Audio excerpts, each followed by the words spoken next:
İsrailli əsgərlər öldükdən sonra da uşaq sahibi ola bilərlər.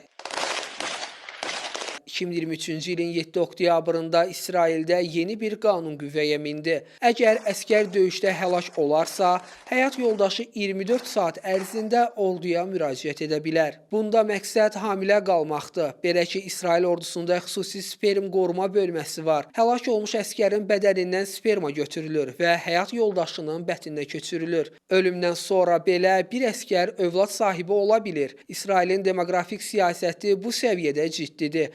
Dövlət bu prosesi rəsmi şəkildə dəstəkləyir. Amma məsələ bununla da bitmir.